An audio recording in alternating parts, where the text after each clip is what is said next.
Hello, W here with the new VTOL VR tutorial. Today we're going to be doing some long form content and working on a livery today using Adobe Illustrator and Substance Painter, although there are free alternatives such as Blender, GIMP, and others.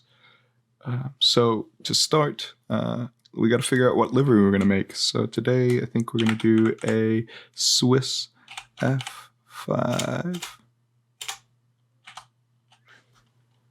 here.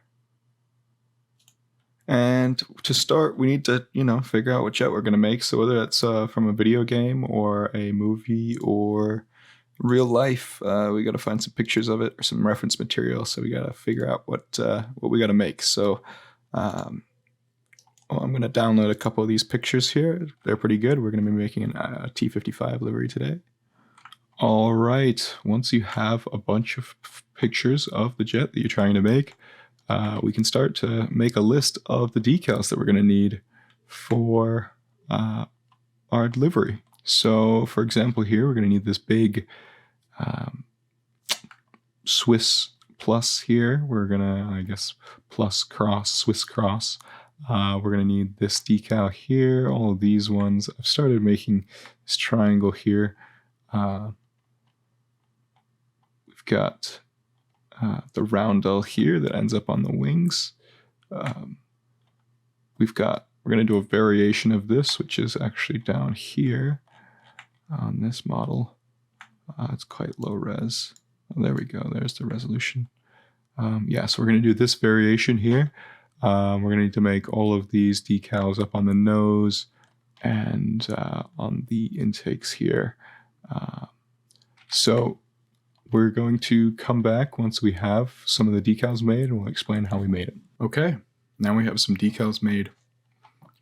For example, we have some text-based decals, which are pretty simply made. If you're having trouble tracking down the font that's been used on a livery, you can check out WhatTheFont.com. It's giving me mixed results, but it's a useful tool.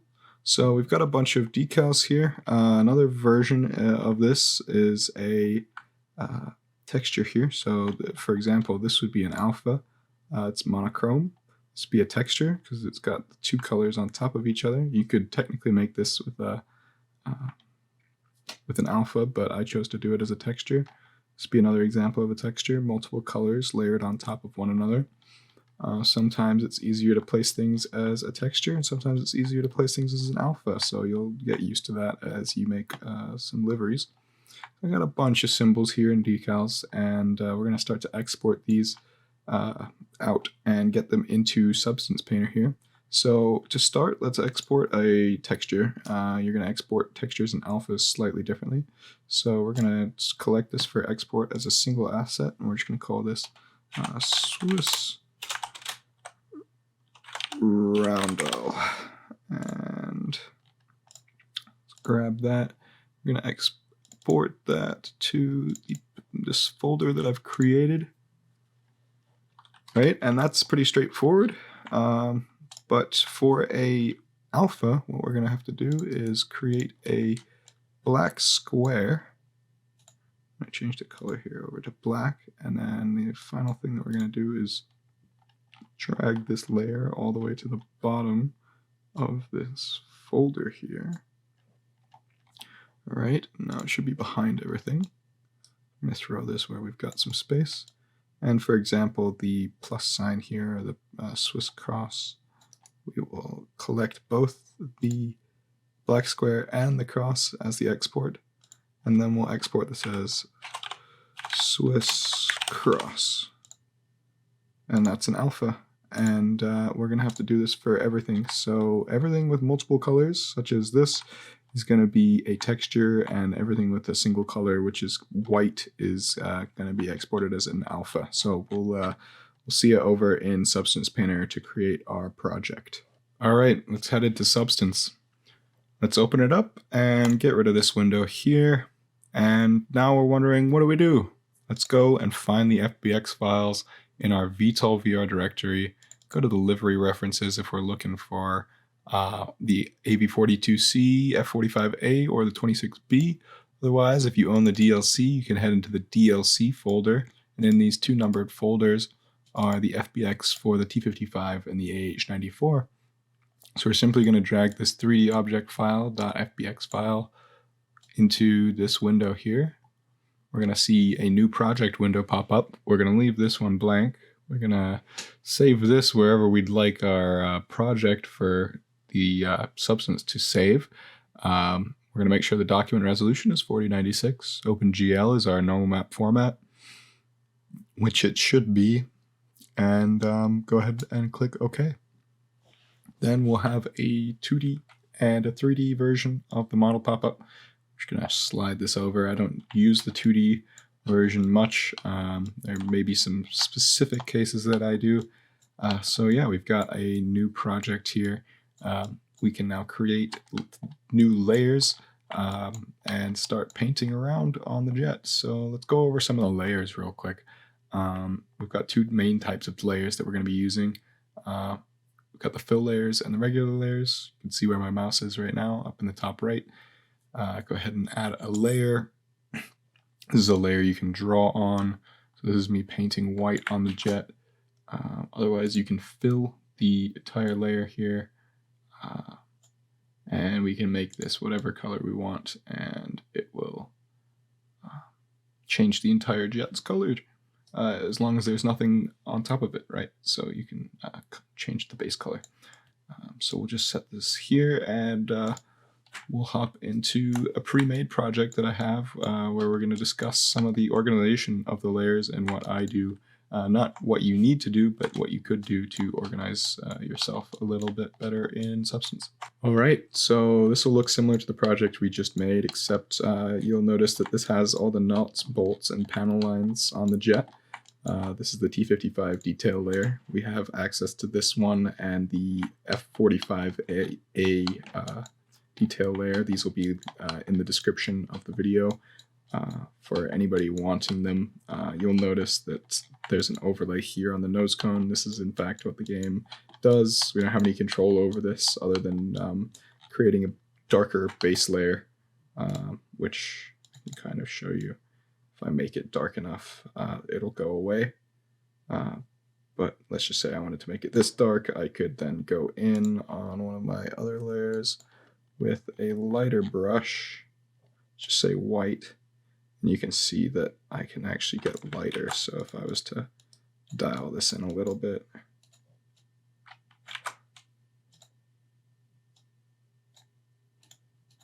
could actually get a pretty similar color going on between the two. So that's how you can get around that. Again, these will be available in the description. So I'm just going to pull my base color back to a nice cream. And let's talk about importing. We're going to click the plus button in the bottom left here. We're going to go to add some resources, and we're going to find the folder, which is right here. I made it previously. This is where I've exported all of my decals that I'm going to be using here. And what we're going to do is we're going to import this entire folder. And then we're going to have to define what all of these decals are. So this is a texture. This is an alpha, so on and so forth until we're satisfied and everything has been assigned. All right, everything's been assigned here. Let's go ahead and import it to the project, and we'll see we have everything here. So to place our alphas, we're simply going to choose our brush tool, select the alpha, change our brush size up here, and change the color. And then we can simply click, left click, and place. If we wanted to mirror this onto the other side, we click the symmetry button up here, and we can simply use the Alt buttons and left click and the middle click on the mouse button, and we can place this wherever we would like it to go. If you notice with the text, we have it's reversed here. That's why we create two decal layers. We can turn off our symmetry. We can go back in, place it on a new layer, and then we can go back and erase the layer that's backwards. And that's how we can have text mirrored on both sides. As for textures, we can come to our projection tools, the third one down. We can change our base color by dragging and dropping. And come over and align the decal with where we want it to be. If we can't zoom in far enough, or we want to have some more references to where we are, we can simply squeeze this window down and just say we want it there temporarily, and we do want to mirror it. It's fairly large for the minute, but it'll do. It's not even straight. Regardless, that's how we're going to place our textures and our alphas. We'll come back when I've started to place some of the lines, body lines, and we've got something going on this livery. Okay, we're back. A lot has changed. We have basically an entire livery now.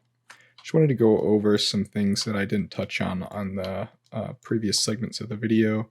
If you're looking to draw a straight line that ends up being soft here, you'll pull up a soft brush, for example. Make this quite small, and let's choose this red color that we've been using. Oh yeah, let's say I wanted to draw a square right here. We're going to click, I'm going to press and hold shift, and then we're going to simply left click again. And I have not let go of the shift key. I'm going to continue to click, and I make lines. If that isn't perfect there, we can simply Control Z, and we'll have to click again to make that line a little better. Let's just, as an example, you can also zoom right on out, and you can see we have some funkiness in the lines here. I'm alright with it just because I like the shape, but when you come to the profile, you'll notice that it actually creates a straight line when viewed from the profile view. We've placed a lot of decals here. I've gone through and done some destructive decaling here, which simply I've gone and used the default substance brushes of, let's just say, dirt, and we can scroll down. Let's look for alphas here. Here they are, and let's just say we wanted to use the brushed. We'll pull up this layer, and for example, turn down the opacity, turn down the flow. You can mess with these settings yourself, and I'm actually on the wrong layer here, but you can erase away. So I had a blur there, and I've erased away parts of it to make it look a little bit more worn into the jet. So yeah, that's basically straight lines drawing with the brush tool. One final thing that I missed on touching in the previous segment was the polygon fill tool. You can select this tool, it's the fourth tool down. You can select a color by either eyedropping it or picking it on the color wheel here, and you can simply click and it will fill that square with that color, or that polygon with that color. Not necessarily a square, they can end up as triangles. So yeah, you can and you can also click and drag and select a large area, but do keep in mind, let's just say I wanted to select just this part. You notice that squares up here getting filled, because if you were to go through the model with a spear or break straight through the model there, you're actually selecting these squares up here on the other side. That's even with symmetry off, as shown here. You'll notice that these squares also get painted, as that is directly through the model from it. So onto the export. I'm going to click File, Export Textures. We're going to choose the folder that we want this to end up in. So we'll go to 300 ppi and this folder here. And we can go ahead and export. We're going to make sure that these are our settings, but these are, I believe, the defaults. And once we've exported that, we'll go ahead and find the folder that it's in, which is right here. And you'll notice we have a bunch of different images here. We don't need any of these. We only need the base color. You can go ahead and rename this whatever you'd like.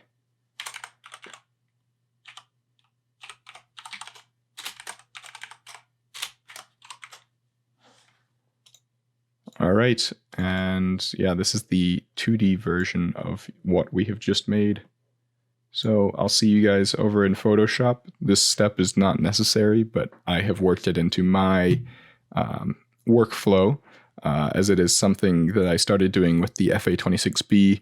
I found it was easier to apply the jet intake warnings on the variable air intakes in 2D on Photoshop due to some weird warping that happens with the UV. So I'll see you guys over in Photoshop. All right, so as I previously said, this step is not necessary. Simply what we're going to be doing here is applying a detail layer that has been created by the community. It applies panel variation and a dirt and grime layer. All credits go to Thor. These kits were made for all aircraft currently available in VTOL, and they will all be linked in the description. You can ultimately apply these decals in 3D if you wanted to. Again, I just have chosen to do it in 2D just because I chose to start doing some of the decals for the 26B. So what we're going to do here is we're going to drag and drop our livery file into a folder here, or into our substance project. This is going to be 496 pixels by 496 pixels. And we're going to drag the dirt and grime and panel variation layers from Thor's dirt and grime kit over into the project also. We're then going to change the blend mode here to multiply for both the dirt and grime and the panel variation. And then we can change the opacity of both of these layers to ultimately choose what we want the final jet to look like. So we'll mess around with this for a bit, and ultimately after this you can export it.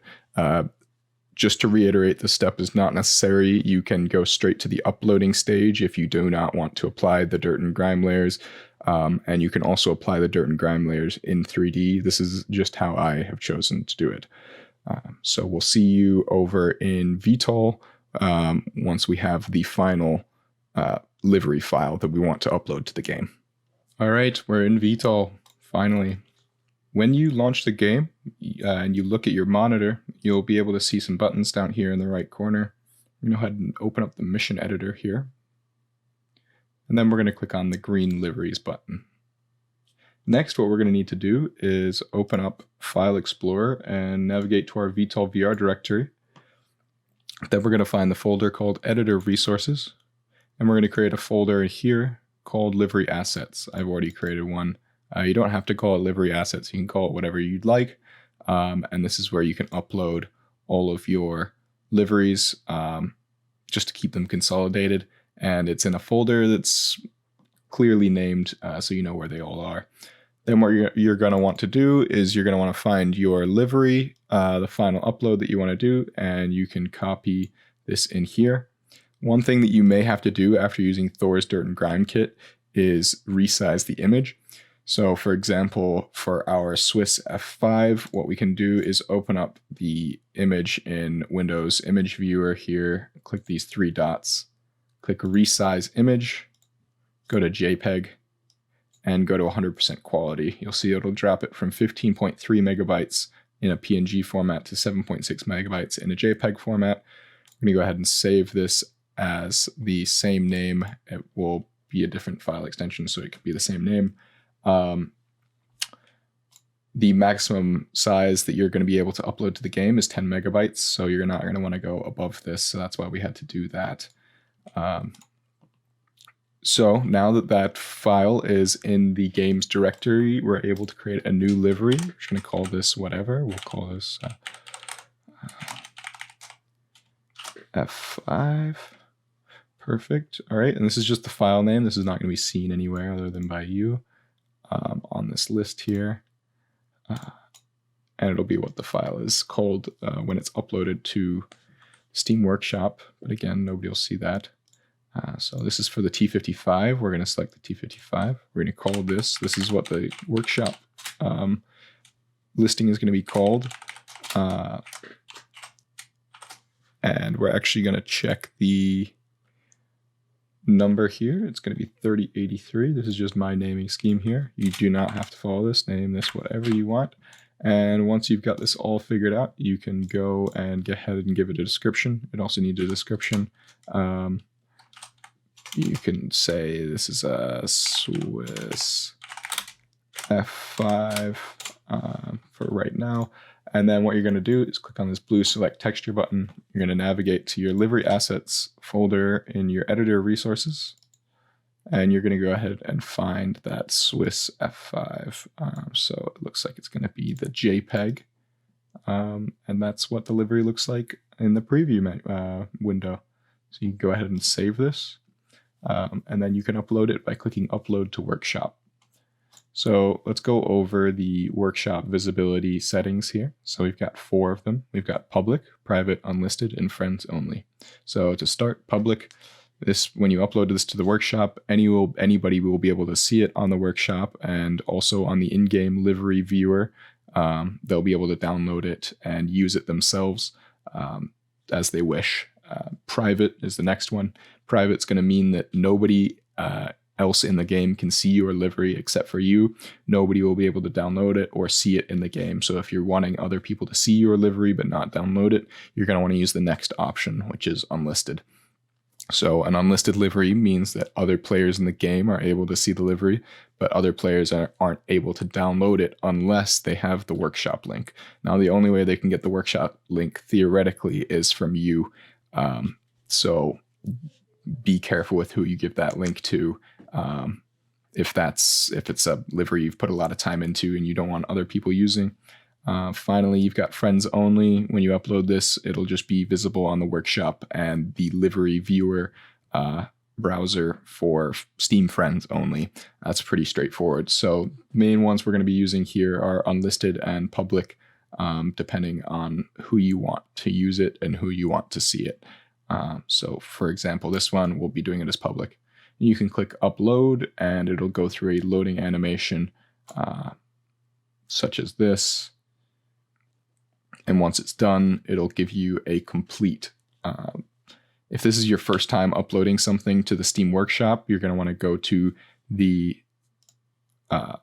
Community Workshop, About Workshop, click this legal agreement link, and then you're going to need to accept the Steam subscriber agreement. This just is basically saying that I agree to Steam's terms of service when I upload content to the workshop. It's pretty straightforward. So you might get an error because of that. If it's your first time uploading something to the Steam Workshop, or if the file size is above 10 megabytes, or you don't have a description or a name or something else that the game has asked you for. So yep, just make sure all that's good and your livery should be uploaded. So yeah, that's the VTOL VR livery tutorial for Substance Painter. Thanks for sticking around to the end, and always remember, slow is smooth, smooth is fast, and we'll see you next time.